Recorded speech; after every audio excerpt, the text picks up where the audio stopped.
नमस्कार दोस्तों, study with introvert में आपका स्वागत है। मैं इंट्रोवर्ट आज जो है बात करूंगा किसमें, भारत की प्रमुख नदियां और उनकी सहायक नदियों के बारे में। आपने सुना होगा कि कौन कौन सी नदियां जो है भारत की प्रमुख नदियां हैं, और ये टॉपिक ऐसा है जो लगभग हर एग्ज़ाम में पूछा जाता है और आपके लिए ये एग्ज़ाम से रिलेटेड बहुत ही अच्छा टॉपिक होने वाला है।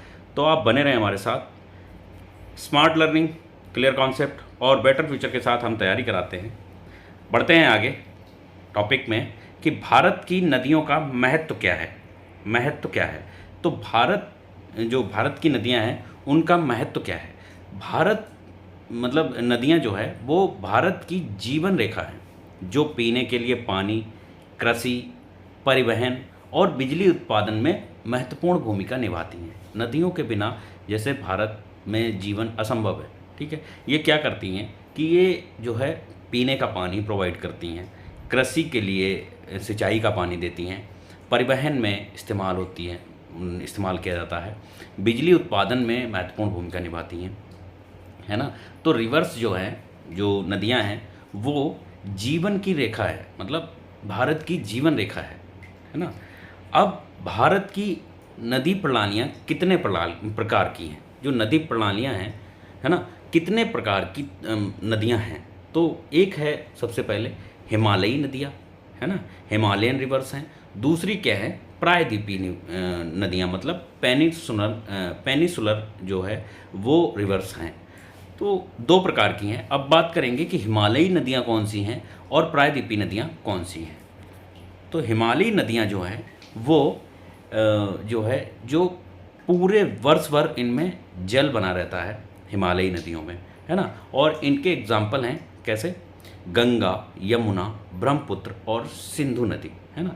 चार नदियां हैं जो हिमालयी नदियां हैं और इनमें पानी पूरे साल बना रहता है। और क्यों बना रहता है कि बर्फ़ पिघलने और ये जो है वर्षा जल पर निर्भर होती हैं, कि जो हिमालय में जो बर्फ़ है ना वो पिघलती रहती है, वो इसमें पानी बन के मतलब हम लोग को पानी मिलता रहता है 12 महीने पूरे साल, है ना। और क्या होता है, बारिश होती है तो उनके ऊपर ये उनका नदियों का स्रोत क्या है, वर्षा का पानी और बर्फ़। नेक्स्ट बात करेंगे प्रायद्वीपीय नदियों की, पेनिनसुलर जो नदियां हैं उनकी बात करेंगे। तो इनके एग्जाम्पल हैं गोदावरी, कृष्णा, नर्मदा, ताप्ती, कावेरी। ठीक है, कौन सी, गोदावरी, कृष्णा, नर्मदा, ताप्ती और कावेरी। ये क्या है कि इनमें वर्षा जल पर ये निर्भर होती हैं। और क्या है कि ज़्यादातर नदियाँ पूर्व की ओर बहती हैं, मतलब नॉर्थ वेस्ट साउथ सबसे घूम के ये बहेंगी किसकी तरफ, पूर्व की तरफ, ईस्ट की ओर बढ़ती हैं। मतलब बंगाल की खाड़ी में इनका उद्गम स्थान है, मतलब उद्गम नहीं, वहाँ पे समापन स्थान है ये। तो बंगाल की खाड़ी में जाके ये गिरती हैं। नेक्स्ट बात करेंगे, सबसे पहले नदी में बात करेंगे, इन नदियों की जो प्रमुख नदियां हैं उनकी बात करेंगे, और उनमें जो है उनकी सहायक नदियों की बात करेंगे, उनका उद्गम स्थान कहाँ पे है वो बात करेंगे, और उनका अंतिम बिंदु है उनकी बात करेंगे, कि मतलब कहाँ से उठती हैं और कहाँ पे जाके ख़त्म होती हैं, वहाँ की बात करेंगे। ठीक है, तो सबसे पहले गंगा नदी की बात करते हैं। तो गंगा नदी की उत्पत्ति जो है वो ग्लेशियर गंगोत्री जो ग्लेशियर है वहाँ पे इसकी उत्पत्ति हुई है, और उत्तराखंड से ये निकलती हैं। और इसकी जो मुख्य सहायक नदियाँ हैं वो कौन सी हैं, यमुना, घाघरा, गंडक, कोसी और सोन नदी। इनकी सहायक नदियाँ हैं गंगा की कौन कौन सी हैं, यमुना, घाघरा, गंडक, कोसी और सोन नदी। इनका जो अंतिम बिंदु है वो गंगा सागर और बंगाल की खाड़ी में जाके ये गिरती है। मतलब कहाँ से, गंगोत्री से निकलकर और ये बंगाल की खाड़ी में जाके गिरती है, जिसकी लंबाई है लगभग 2525 किलोमीटर, मतलब 2525 किलोमीटर, है ना। इसकी लंबाई है कि गंगोत्री से निकलकर बंगाल की खाड़ी में गिरती है, तो इसकी ये लंबाई है। और इसकी सहायक नदी हैं यमुना, घाघरा, गंडक, कोसी और सोन, 5 इसकी सहायक नदियाँ हैं। नेक्स्ट बात करते हैं यमुना नदी की। तो यमुना नदी जो है वो यमुनोत्री ग्लेशियर से निकली हुई है, और ये इसका उद्गम स्थान है उत्तराखंड में। और इसकी सहायक नदियां हैं कौन सी? चंबल, बेतवा, केन, सिंध, है ना। चंबल, बेतवा, केन और सिंध नदियां इनकी जो है यमुना की सहायक नदियां हैं। और ये जो है इसका अंतिम बिंदु जो है कहाँ पे है? ये प्रयागराज में गंगा से मिल जाती है। कहाँ पे? गंगा से मिलती है, प्रयागराज में संगम बनाती है ना। इलाहाबाद, जो पहले इलाहाबाद था, वो जो है वहाँ पे यमुना नदी गंगा में मिलती है और वही उसका अंतिम बिंदु है ना। इसकी लंबाई है, यमुना की लंबाई है 1376 किलोमीटर, लगभग 1376, मतलब 1376 किलोमीटर इसकी लंबाई है। और कहाँ से? यमुनोत्री ग्लेशियर, मतलब उत्तराखंड से लेकर प्रयागराज तक। नेक्स्ट बात करते हैं ब्रह्मपुत्र नदी की। तो ब्रह्मपुत्र नदी का उद्गम स्थान है मानसरोवर झील, तिब्बत में, है ना। तिब्बत में इसका उद्गम हुआ है। और इसकी सहायक नदियां हैं कौन सी? तिस्ता, लोहित, दिबांग, मतलब 3 नदियां हैं इनकी सहायक नदियां। कौन सी? तिस्ता, लोहित और दिबांग। इसका जो अंतिम बिंदु है, मतलब जहाँ पे ये ख़त्म होती है, वो जाती है बंगाल की खाड़ी में गिर जाती है। और इसकी लंबाई है लगभग 2900 किलोमीटर, मतलब 2900 किलोमीटर ये ट्रैवल करती है। मतलब यहाँ पे इतनी दूरी में ये बहती है ब्रह्मपुत्र नदी। नेक्स्ट बात करेंगे इंडस रिवर यानी सिंधु नदी। तो सिंधु नदी का भी उद्गम स्थान कौन सा है? मानसरोवर झील, तिब्बत में, है ना।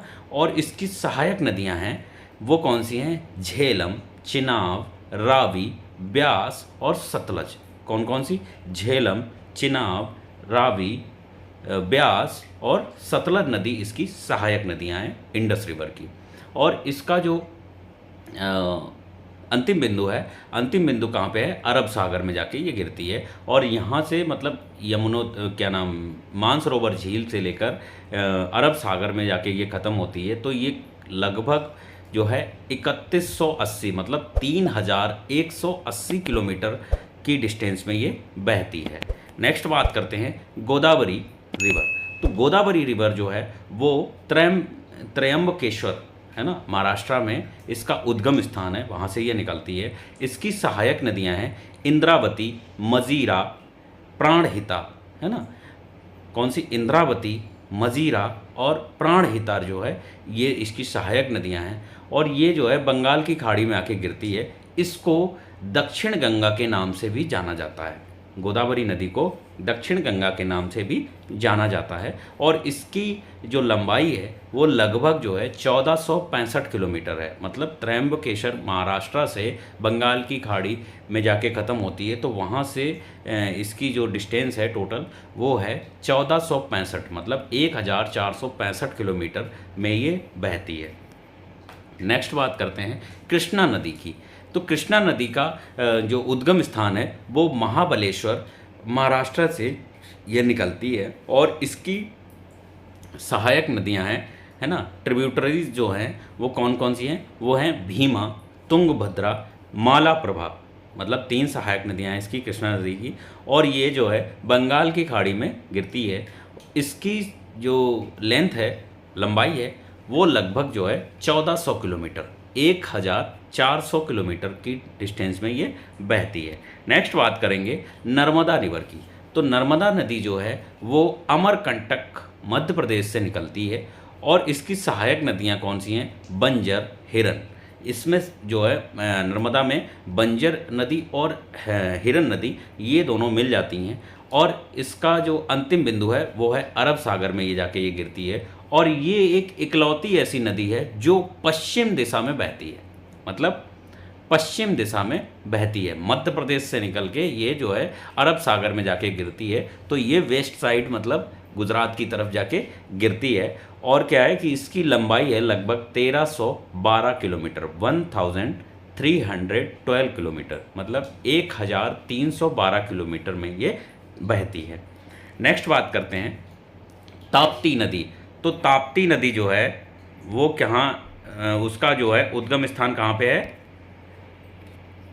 तो उसका उस उद्गम स्थान है ताप्ती नदी का वो है मुल्ताई में, मुल्ताई मध्य प्रदेश में ये निकलती है। और इसकी जो ट्रिब्यूटरीज हैं, सहायक नदियां हैं, वो हैं पांजरा, गिरना, मतलब 2 सहायक नदियां हैं इसकी, पांझरा और गिरना। ये जो नदी है वो अरब सागर में जाके मिलती है और इसकी लंबाई है लगभग 724 किलोमीटर, है ना। ताप्ती नदी की बात करते हैं।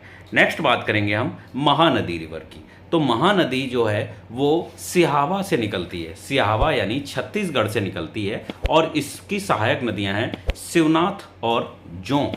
शिवनाथ और जोंक इसकी सहायक नदियां हैं और ये जो है बंगाल की खाड़ी में जाके मिल जाती है और इसकी लंबाई है लगभग 851 किलोमीटर, मतलब 851 किलोमीटर की इसकी लेंथ है।